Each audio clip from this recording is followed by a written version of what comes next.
അള്ളാഹുവിന്റെ ലോകത്ത് മരണമെന്ന പ്രതിഭാസം വന്ന് ചെല്ലുമ്പോൾ പ്രിയപ്പെട്ടവരെ പരിചരിക്കാൻ ഉമ്മയുണ്ട്, പരിചരിക്കാൻ ഭാര്യയുണ്ട്, പരിചരിക്കാൻ മക്കളുണ്ട്, ഒരു പക്ഷേ പരിചരിക്കാൻ നേഴ്സുമാരും ആരുമില്ല സിസ്റ്റർമാരെങ്കിലും നമ്മളെ തുണയ്ക്കില്ലേ?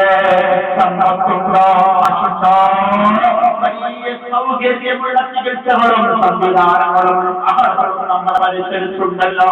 പക്ഷേ അല്ലാഹുവിനെ പിടിച്ച് നമ്മൾ പോയാൽ നമ്മ കൂടെ ആരാണുള്ളത്? നമ്മ കൂടെ ആരാണുള്ളത്? നമ്മ കൂടെ എന്താണുള്ളത്? എവിടെയുള്ളത്? ബഹുമാനപ്പെട്ട ഹബീബ് മുഹമ്മദ് മുസ്തഫ സല്ലല്ലാഹു അലൈഹി വസല്ലം തങ്ങളാണ് മഹാന്മാരായ മഹത്തുക്കളാണ്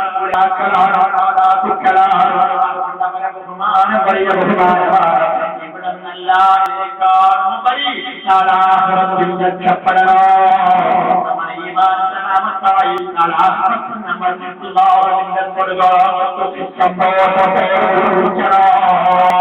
ഇവിടെ ബഹുമാനിക്കേണ്ടവരെ ബഹുമാനിക്കണം, ആദരിക്കേണ്ടവരെ ആദരിക്കണം.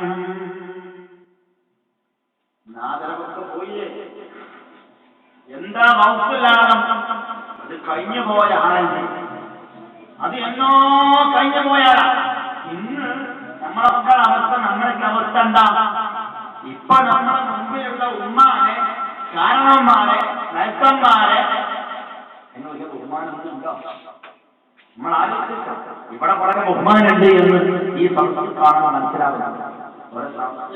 പറയാം ഇവിടെ പഴയ ആ പഴയ പ്രധാനപ്പെട്ട നിലനിർത്തുന്ന ഒരു മഹലിൽ കാരണമാണ് ആൾക്കാരാണ് എന്ന് ഇവിടെ വന്നപ്പോൾ തന്നെ കാര്യങ്ങൾ ബോധ്യപ്പെട്ടിട്ടുണ്ട്. അതുകൊണ്ട് പറയേണ്ട ആവശ്യമുണ്ട്.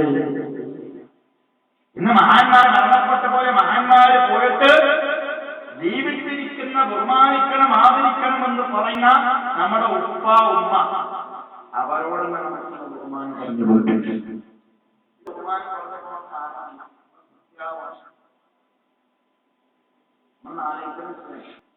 ഉസ്താദുമാരോട് ബഹുമാനം കുട്ടിക്കില്ല, ഉപ്പമാരോട് ബഹുമാനം നമ്മൾ മക്കൾക്കില്ല. ഉണ്ടാവും, ഇല്ലാന്ന് ഞാൻ പറയല്ല. ഉമ്മയോട് നമുക്ക് ബഹുമാനില്ല അല്ലേ?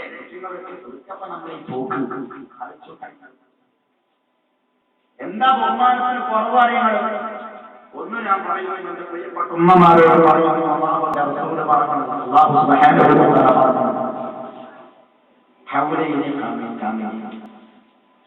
മെയിൻ പ്രശ്നമാണ് വീട്ടിൽ നിന്ന് പഴയ കാലത്ത് നമ്മളെ കുട്ടികളെ നന്നായി പരിചരിച്ചിട്ടുണ്ട്.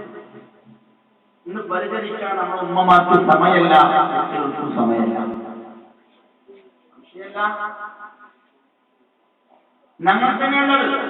അതുകൊണ്ട് ആ സ്നേഹബന്ധം കുറഞ്ഞു പോയി, സുദൃഢമായൊരു ബന്ധം കുറഞ്ഞു പോയി.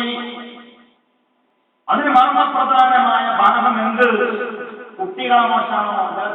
ആനത്തിന്റെ മോശം അല്ലെങ്കിൽ ഇപ്പൊ പഴയ കാലത്തൊക്കെ ഈ അവസ്ഥ ഉണ്ടായിരുന്നു. എന്തൊക്കെ നമ്മുടെ കുട്ടികളൊക്കെ എന്ന് ചിന്തിക്കുന്ന കുട്ടികളെ മോശം, കുട്ടികളെ മോശമല്ല, ഈ കുട്ടികളെ അക്ഷരത്തിലാക്കിയത് നമ്മളെ മോശമാണ്, നമ്മളെ മോശമാണ്. അതുകൊണ്ട് സമ്മതിച്ചു പോകാൻ അല്ലാഹു സുബ്ഹാനഹു വ തആല നമ്മെയും നമ്മുടെ മഹല്ലത്തിനെയും നമ്മുടെ നാടിനെയും അല്ലാഹു ആശീർവദിക്കുമാറാവട്ടെ. കേൾക്കണില്ലേ നമ്മൾ? ഇവിടെ തെറ്റിപ്പുറത്ത് എടപ്പാളില് ഒരു വൃദ്ധസദനം, ആ വൃദ്ധസദനത്തില് പോയി സന്ദർശിച്ച കല്യാണിക്കുട്ടി അമ്മ എന്ന് പറഞ്ഞ കല്യാണിക്കുട്ടി എന്ന് പറഞ്ഞ ഒരു അമ്മ, ഹിന്ദു സഹോദരി, പല വയസ്സായ പോലെ ആ കല്യാണത്തിനോട് വിഷയത്തെ സംസാരിച്ചപ്പോൾ എന്ന് പറഞ്ഞപ്പോൾ കല്യാണത്തിനോട് പറഞ്ഞ് രണ്ട് കണ്ണു വിളിച്ച് പറഞ്ഞ കാര്യം എന്താണ്? കല്യാണത്തിന്